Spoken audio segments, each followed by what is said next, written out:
Hello again. We are going to now talk about how we use amides to make amines.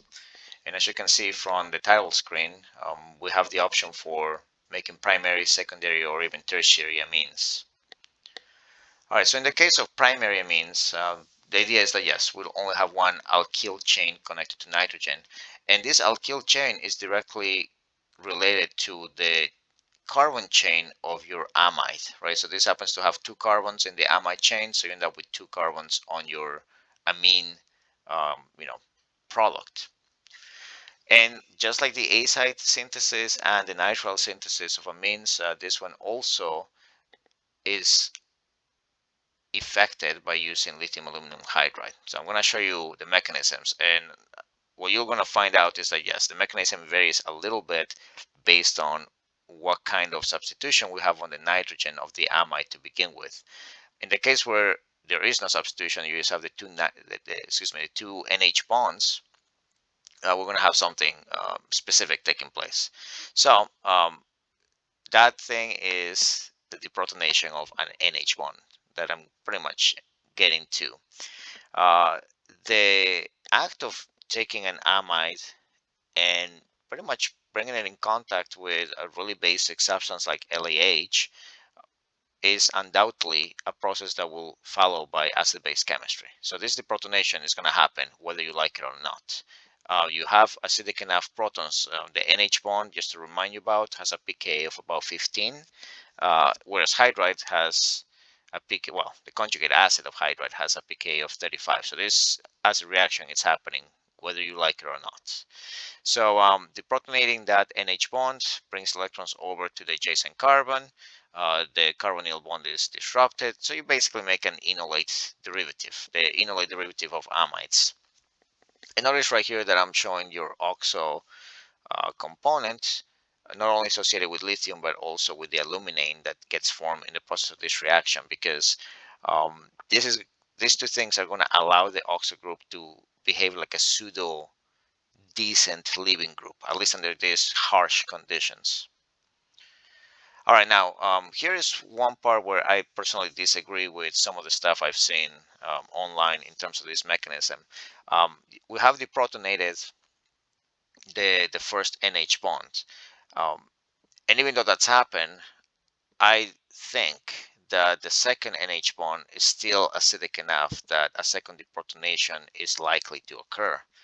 So I'm going to go with that premise, that the deprotonation, the second deprotonation is still going to take place. So we remove that NH bond, the electrons move over, and the moment they move over to the adjacent carbon, now this entire lithium oxo aluminum fragment comes off as a leaving group, and you produce in the process a nitrile. Okay, and then notice right here that we have the lithium that was originally associated with oxo, but then we brought a second lithium. So a byproduct is lithium oxide. Also, the aluminum you had there, comes off. The aluminum that you just produced there also comes off, and you're also kicking away dihydrogen as a byproduct. But what I kind of like about this is that formation of the nitrile. Well, we've already seen in the previous video what happens when LAH is present along with a nitrile. So we're going to basically repeat that mechanism, that the hydride attacks the carbon component of the nitrile moiety.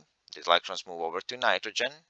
You produce monoanionic imine, and then that gets reduced once more with aluminum hydride to give you deprotonated, dideprotonated, or dianionic amine, right? So all you do now is you quench this nitrogen with water. You do it carefully, of course, probably lower the temperature. This will produce lithium hydroxide as a byproduct. Now you have monoanionic amine, and then that reacts with a second equivalent of the water that you're using for quenching to produce a second equivalent of lithium hydroxide, but more importantly, produce your neutral primary amine. So that's how this mechanism tends to go. And I think it's a little bit more reasonable than some of the things I've seen online. So take it with a grain of salt, if you will. Now, moving on, let's say that your actual goal was not to make a primary amine, but instead to make a secondary amine. Well, in that case, you have to start with an amide that already happens to have an alkyl substitution on nitrogen. Um, and the easiest way to do that is to take an acyl chloride compound and react it with the primary amine that maybe you produced in the first step. That combination will give you the monoalkylated amide that we see right here. And then if you treat that monoalkylated amide with lithium aluminum hydride, you're now going to generate a secondary amine, right? Two carbon connections onto nitrogen. All right, so the mechanism is going to be slightly different than the one we saw in the previous, well, actually substantially different than the one we saw in the previous, slides, the ones making the primary amine. You will still have the deprotonation taking place because you still have an NH bond. So this deprotonation is going to happen. You're going to form the enolate derivative of your amide, and you will have that oxo group once again um, intimately involved with lithium and aluminane in the process. You're also forming H2 gas, in the course of the reaction. All right, so now what happens is that this nitrogen no longer has an NH bond, so there's no more acid-base chemistry, at least not, proton deprotonation that's going to take place. Instead, now you're going to have your typical carbonyl reduction.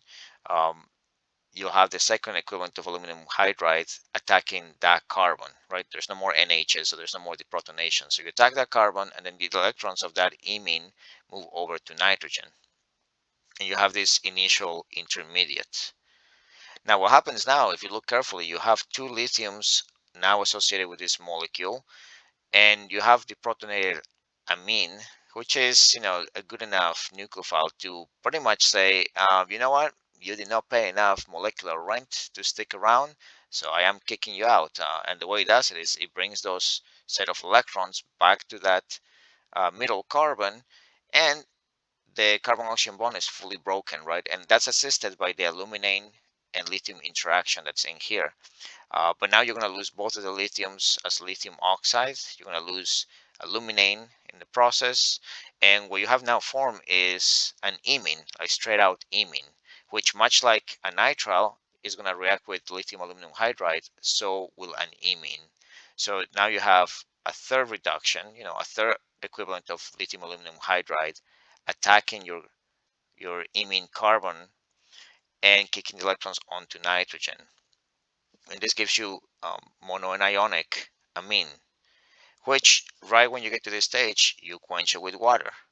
And the water will simply serve as the source of protons for your amine, right? So the NH bond right here, the one between nitrogen and lithium, is what attacks your proton on water.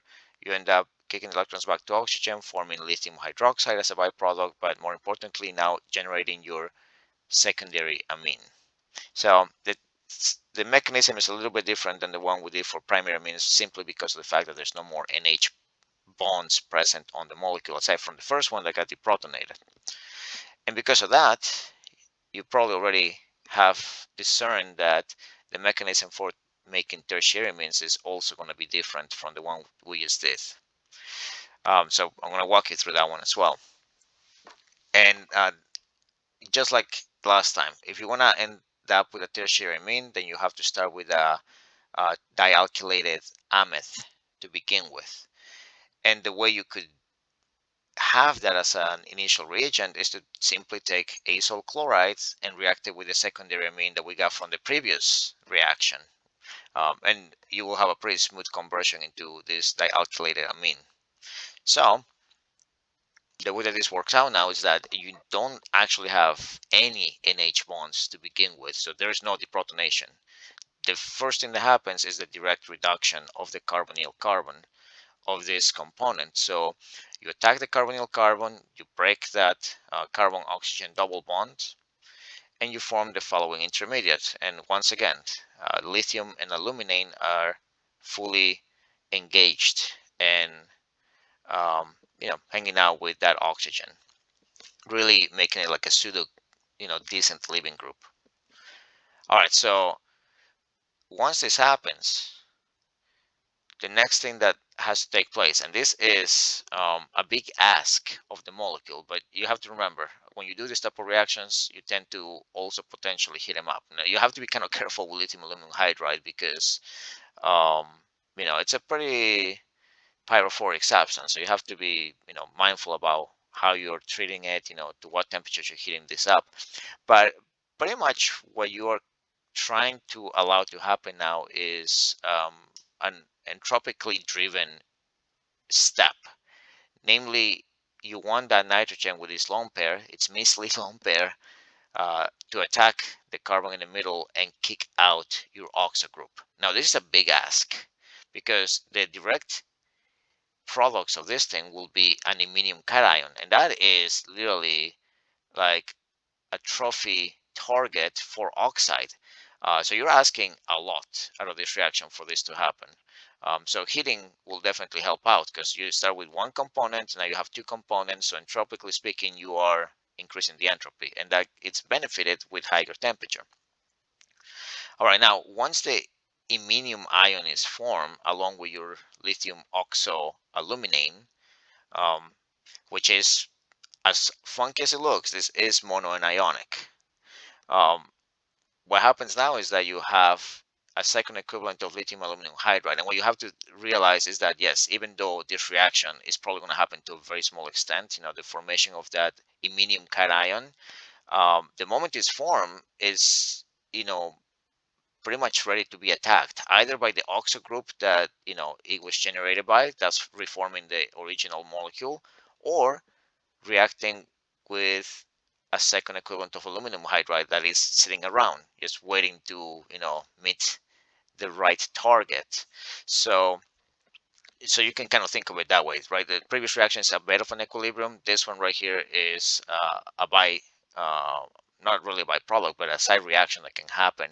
And when it happens, you're kind of stuck in that pathway. So that iminium cation basically gets reduced by aluminum hydride. You attack the carbon component and you kick the electrons back to nitrogen. And once that happens, you have generated the neutral tertiary amine.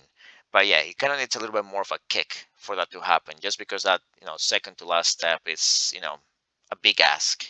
It's kind of like going to your friend and being like, hey, we've been friends for like X amount of years, but I'm gonna ask you a big favor right now. I need like, I don't know, 10,000, $20,000.